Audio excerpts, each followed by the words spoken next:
Steel core bullet जो कि bullet proof armour से भी pierce कर सकती है, तो हाउ यू सी दिस? एक तरह की जो मिनीशन है उसका वैली में इस्तेमाल काफ़ी इंसिडेंट्स में कॉमन है और इस एरिया में भी इसका इस्तेमाल किया गया। डांगरी वाले इंसिडेंट में भी इसका इस्तेमाल हुआ था।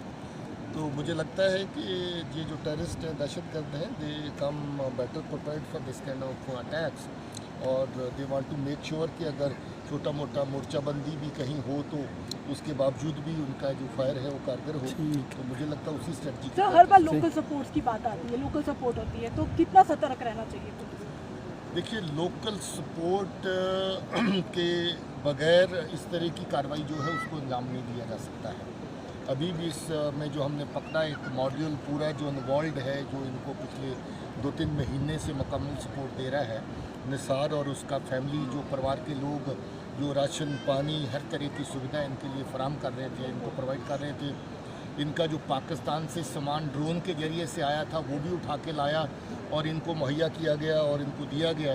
उसमें कैश भी शामिल था, उसमें असला और अम्यूनिशन भी शामिल था, बाकी चीज़ें भी इनकी ज़रूरत की शामिल थी, ग्रेनेड भी शामिल थे। तो ऐसी जो लोकल सपोर्ट है उसकी निशानदेही हम लोग कर रहे हैं। ऐसे लोगों को बड़ी सख्ती से डील किया जाएगा। ज़्यादातर जो ऐसी जगह चुनते हैं जो जंगल के करीब होती हैं और जहाँ पर इनको सपोर्ट भी मिलती रहे और इनको स्केप करके जंगल में जा कर के वहाँ पर रहने की हाइडआउट्स का मौका भी मिल जाए। ज़्यादातर ऐसी जगह चुनते हैं जहाँ पर नेचुरल हाइडआउट्स अवेलेबल हैं। उसी ऑपरेशन के तहत हम लोग कार्रवाई के तहत ये जगह देख रहे हैं ताकि जहाँ जहाँ भी नेचुरल हाइडआउट हो उनकी हम निशानदेही करें और इनके आने वाले टाइम पे जो जहाँ पर ये रहने की जगह है उनको निशानदेही। सर, ड्रोन की तरफ से कहा कि आपने ड्रोन यूज़ करके ड्रॉपिंग की गई, किस तरफ जो है ड्रॉपिंग की गई थी? क्या जम्मू में ड्रॉपिंग की गई थी, यहाँ पर असला आया या फिर इसी एरिया में ड्रॉपिंग हुई थी? उस एरिया का अभी हम लोग पूरा अभी जायजा ले रहे हैं। मौके पर ले जाके देखेंगे इनको कि कहाँ पर सामान आया था। मगर काफ़ी वारदातें ड्रोन की रजौरी और पुंछ के एरिया में हो चुकी हैं जिसमें इनकी सप्लाई जो है पाकिस्तान से सीधी आती है। तो आप पूछ रहे थे कि पाकिस्तान की एजेंसीज़ का हाथ कैसे है। तो जब इनकी हर सप्लाई ड्रोन के ज़रिए इन तक पहुंचाने की कोशिश की जा रही है, लोकल सपोर्ट जहां इनको मजबूरी है वो लोकल सपोर्ट लेते हैं। मगर बहुत सारा सामान इनका पार से असला, अम्यूनिशन, राशन पानी और बाकी चीज़ें, पैसे, कैश पार से ड्रोन के ज़रिए भी इन तक पहुँचाया जा रहा है। तो पाकिस्तान की एजेंसीज इसमें पूरी तरह इन्वॉल्व हैं और कौन कौन लोग इन्वॉल्व हैं उनका हमारे पास डाटा है काफ़ी हद तक। उनके ऊपर हम काम कर रहे हैं। किसी आतंकवादी गतिविधि में इन्वॉल्व था या निसार लंबे एक तरह की जो मिनीशन है उसका वैली में इस्तेमाल काफ़ी इंसिडेंट्स में कॉमन है और इस एरिया में भी इसका इस्तेमाल किया गया। डांगरी वाले इंसिडेंट में भी इसका इस्तेमाल हुआ था।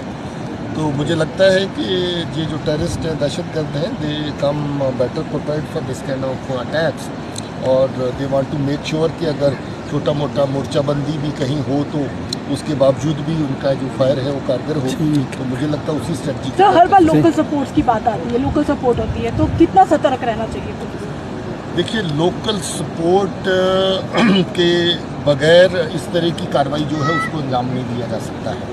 अभी भी इस में जो हमने पकड़ा एक मॉड्यूल पूरा जो इन्वॉल्व है, जो इनको पिछले 2-3 महीने से मुकम्मल सपोर्ट दे रहा है। निसार और उसका फैमिली, जो परिवार के लोग जो राशन पानी हर तरह की सुविधा इनके लिए फराम कर रहे थे, इनको प्रोवाइड कर रहे थे। इनका जो पाकिस्तान से सामान ड्रोन के ज़रिए से आया था वो भी उठा के लाया और इनको मुहैया किया गया और इनको दिया गया।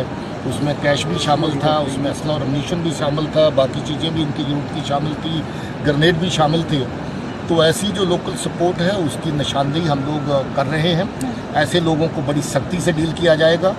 ज़्यादातर जो ऐसी जगह चुनते हैं जो जंगल के करीब होती हैं और जहाँ पर इनको सपोर्ट भी मिलती रहे और इनको स्केप करके जंगल में जा कर के वहाँ पर रहने की हाइडआउट्स का मौका भी मिल जाए।